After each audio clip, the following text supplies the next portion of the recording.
Hey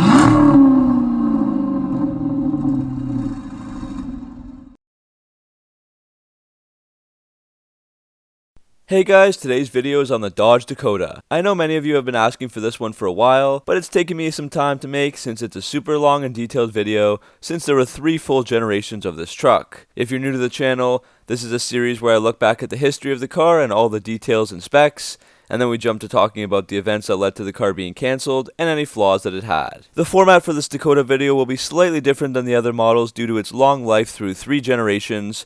So for each gen in the history portion, I'll look at an overview, all the trim levels and specs, the original pricing, and then look at the performance and engines.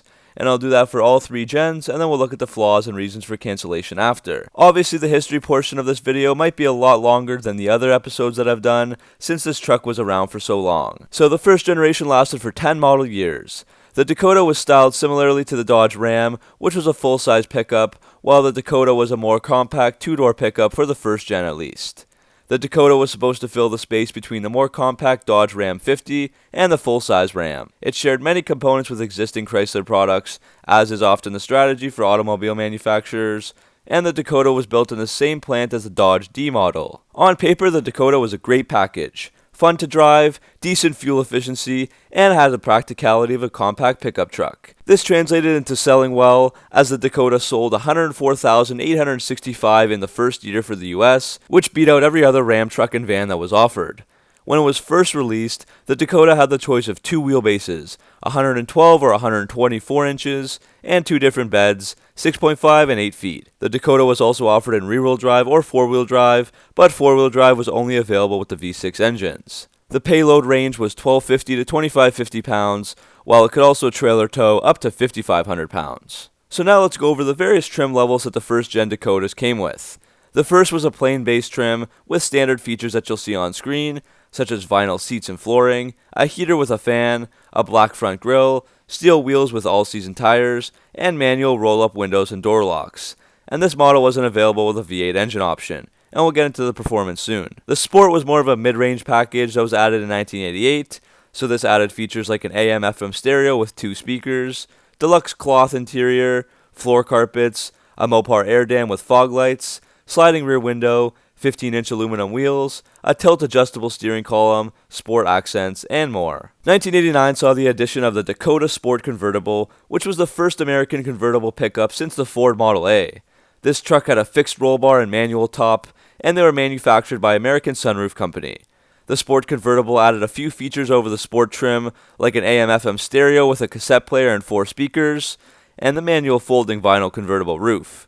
They also came standard with a 5-speed manual transmission, 3.9-liter V6, and 4x2 or 4x4. Chrysler CFO at the time, Jerry York, had come up with the idea of the convertible. Instead of adding more power or off-road toughness like their competitors were doing, Jerry thought the convertible would be the solution to boost sales, and unfortunately the convertible was a huge flop, selling around 2,800 in 1989, 909 in 1990, and then just 8 in 1991 to fulfill contractual obligations.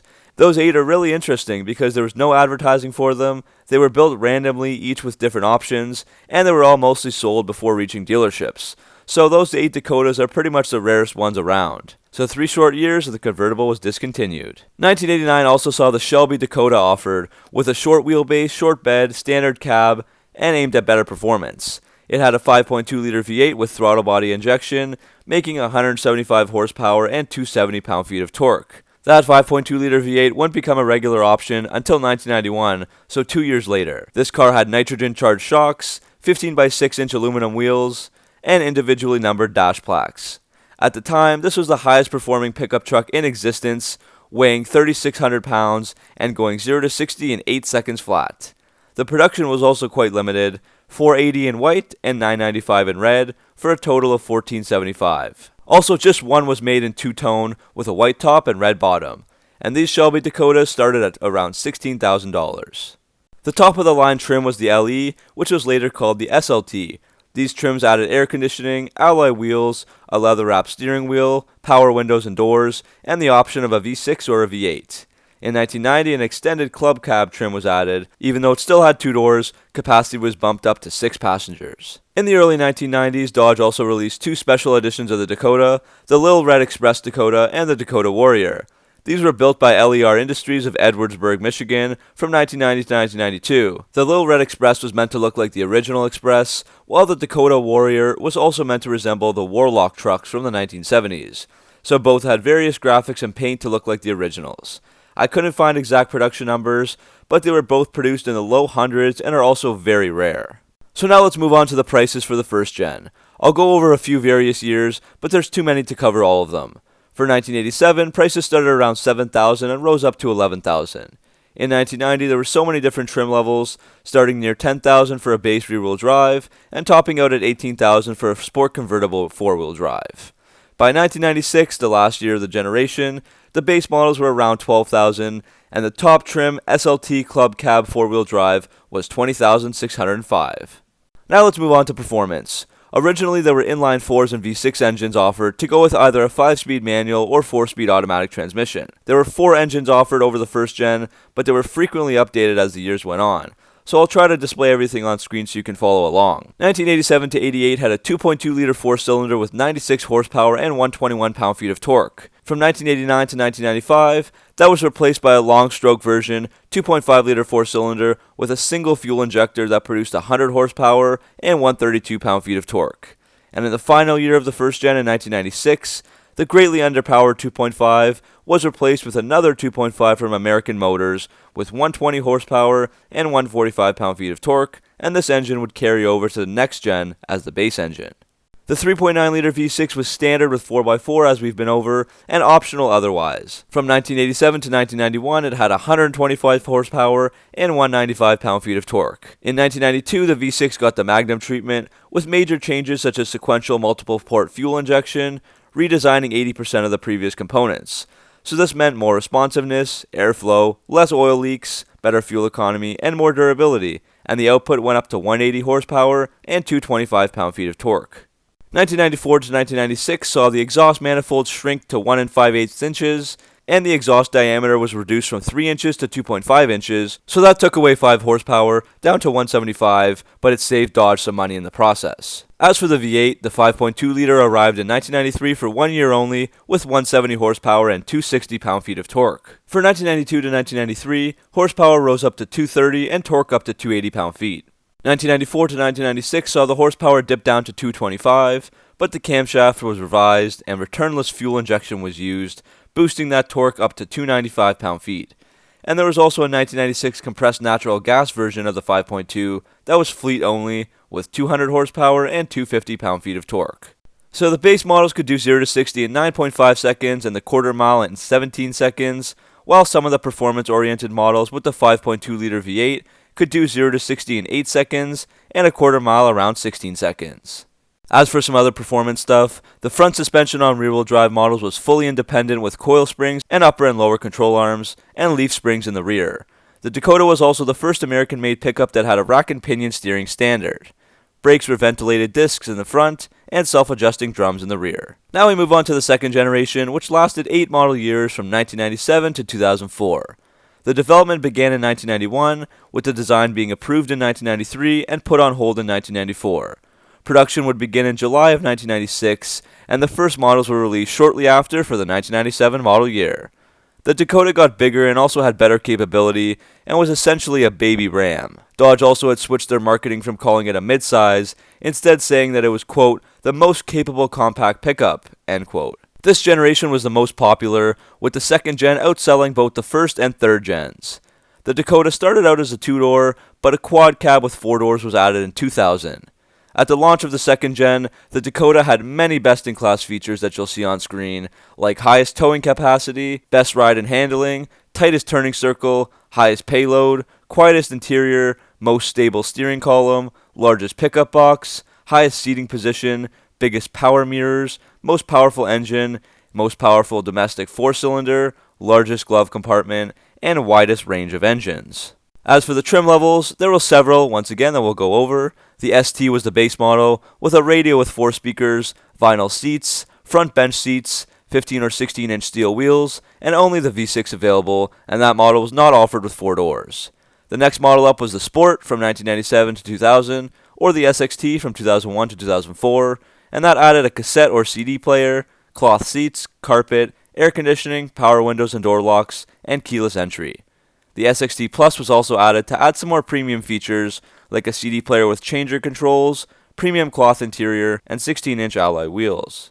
The SLT was the top-of-the-line model after 2000, adding all the previous features, and it was also available with any engine. And there was also an SLT Plus that would add more upscale features. The RT was the high-performance model from 1997 until 2000, which added sport front seats, sport-style chrome-clad wheels, bigger performance tires, a 6-speaker Infinity amplified premium audio system, and it came standard with the 5.9-liter V8 engine. The performance additions didn't stop there, with a heavy-duty, 4-speed automatic, performance axle, limited slip differential, sport suspension and steering, upgraded brakes, performance exhaust, 17 by 9-inch cast aluminum wheels, and a 1-inch lower ride height. There was also an RT package added to the Sport model from 1998 to 2003, and this was different from the RT standalone model. Moving on to the price points, in 1998 the base rear-wheel drive model started around $13,635, while the Sport Club Cab 4-wheel drive was over $21,000. For 2000, the base was up to $14,000, while the top-of-the-line SLT Plus Quad Cab 4-wheel drive was almost $25,000. And by the last year of the second gen in 2004, the base models were up to close to $18,000, and the top Sport Plus Club Cab 4-wheel drive was close to $26,000. As for performance, again, there were a variety of engines, and I'll post all the specs on screen. The second gen started with the AMC 2.5-liter 4-cylinder that carried over from 1996, the 3.9-liter V6, which also carried over, a similar 5.2-liter V8 from before, and in 1997, a 5.9-liter V8 was introduced with a more substantial 250 horsepower and 345 pound-feet of torque. The AMC 2.5-liter lasted from 1997 to 2002 before being discontinued, and there was also a 114 horsepower 2.5-liter VMI turbo diesel version in Brazil from 1999 to 2001. This was part of an effort called the Truck Special Program, but these models were cancelled after Daimler bought Chrysler. The 3.9-liter V6 lasted from 1997 to 2003, before being replaced by a 3.7-liter V6 in 2004 that made a much improved 210 horsepower and 235 pound-feet of torque. The big 5.9-liter V8 also died in 2003.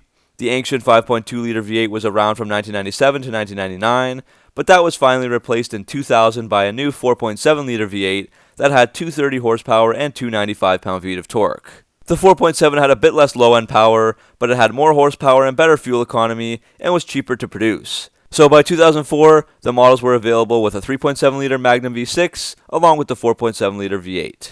Performance was decent across the board, as you'll see on screen. The early SLT model with the 5.2-liter V8 had 0 to 60 in 8.2 seconds, while the SLT with the 3.9-liter V6 did it in 9.1 seconds.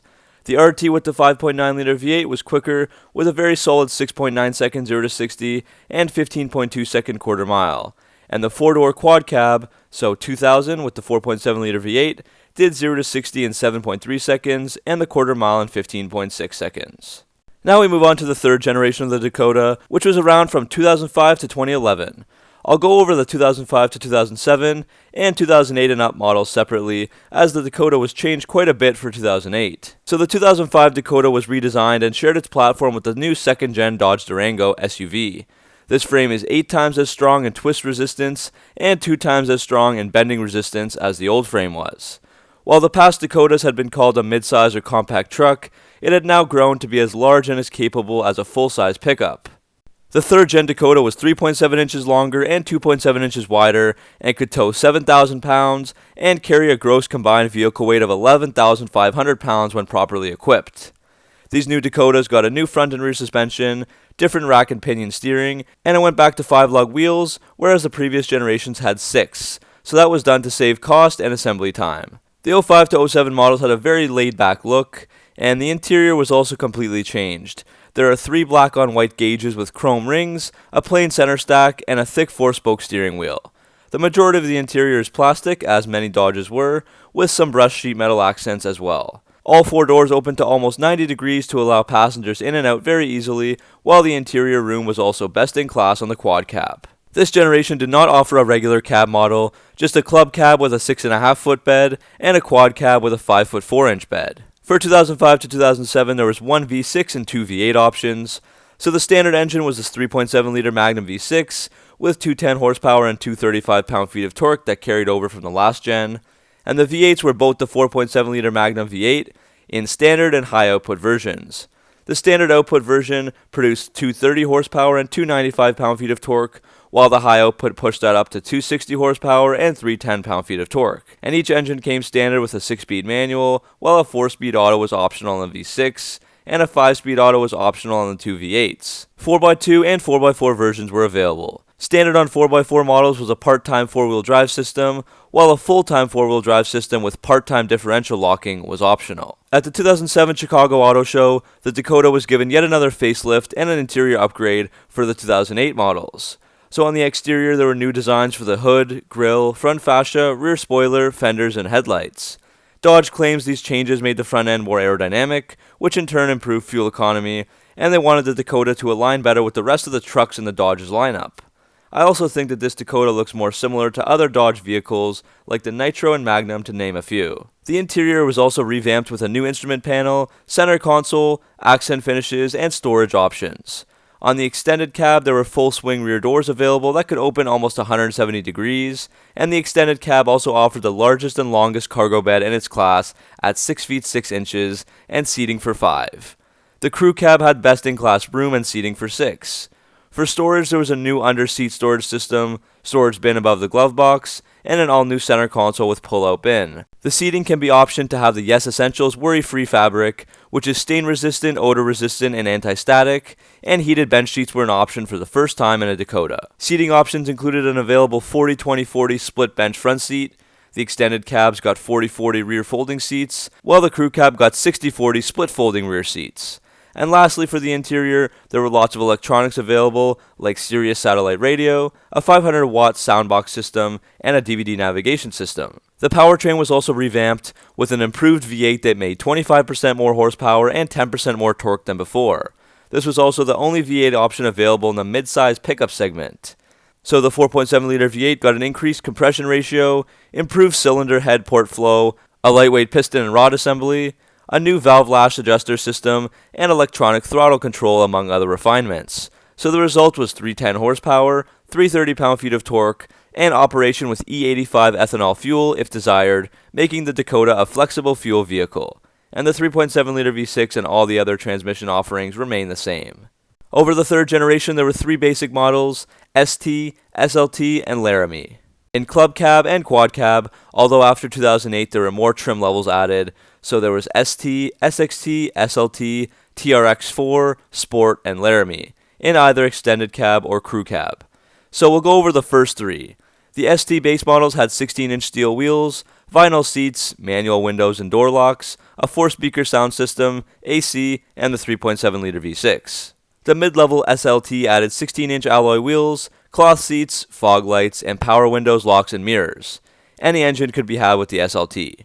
And the higher-end Laramie comes with 17-inch chrome-clad alloy wheels, a premium Infinity and then later Alpine 6-speaker sound system with amplifier, leather and heated 6-way power front seats, a security alarm, leather steering wheel, cruise control, and the 4.7-liter V8 engine. The RT nameplate also did return in 2006, but it only added visual cues like a non-functional hood scoop, different gauge cluster, and hockey stick-style striping.